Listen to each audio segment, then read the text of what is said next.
Nearly 2 years after Alec Baldwin fatally shot cinematographer Halyna Hutchins on the Rust movie set, a stunning new plot twist in the case. New Mexico prosecutors want to recharge the actor and producer with involuntary manslaughter. This after dismissing the same charge against Baldwin in April. The special prosecutor telling NBC News, based on our lengthy and detailed investigation, it is appropriate for a grand jury to make a decision on whether the case should proceed. Two sources familiar with the investigation say that prosecutors had recently discussed with Baldwin pleading to a lesser charge, but that offer was rescinded over the weekend. One source tells us that the case, which will be brought before a grand jury in mid-November, came together after prosecutors found new evidence that they believe connects Baldwin to recklessness around safety standards on the set. The film's armorer, Hannah Gutierrez-Reed, was previously charged with involuntary manslaughter earlier this year. Her trial is set to start in February.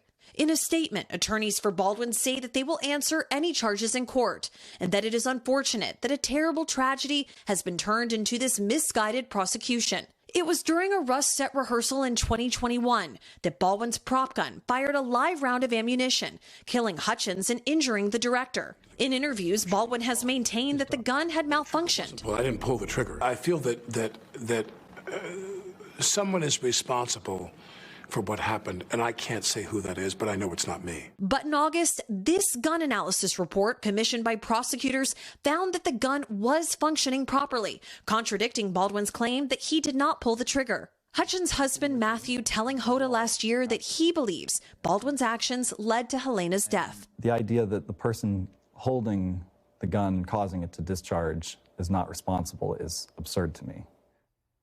Matthew Hutchins also settled a wrongful death civil suit against Alec Baldwin and the film's producers last year. Now, we have reached out to him for comment, but have yet to hear back.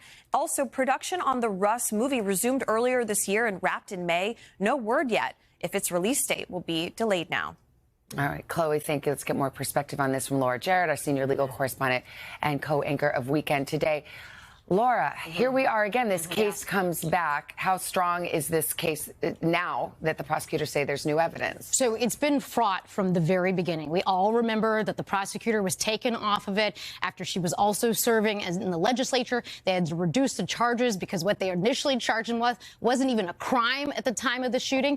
Now, thanks to Chloe's great reporting, we understand they believe they have found new evidence that connects some sort of recklessness as they think he, did something on set. We don't know what that is yet, but it's got to be pretty significant because there's still some major holes here. We still don't know exactly how did that live round get on set. And remember, they're still going to have to convince a jury that an actor actually has a duty to open the gun and check it and make sure a live round isn't on the gun. That's their whole theory of the case. I think that's a really high bar for them. I could have sworn we said last time we did this story, like, this story's over. Yeah. He's not going to be charged. Well, now, what is the defense's strongest argument here?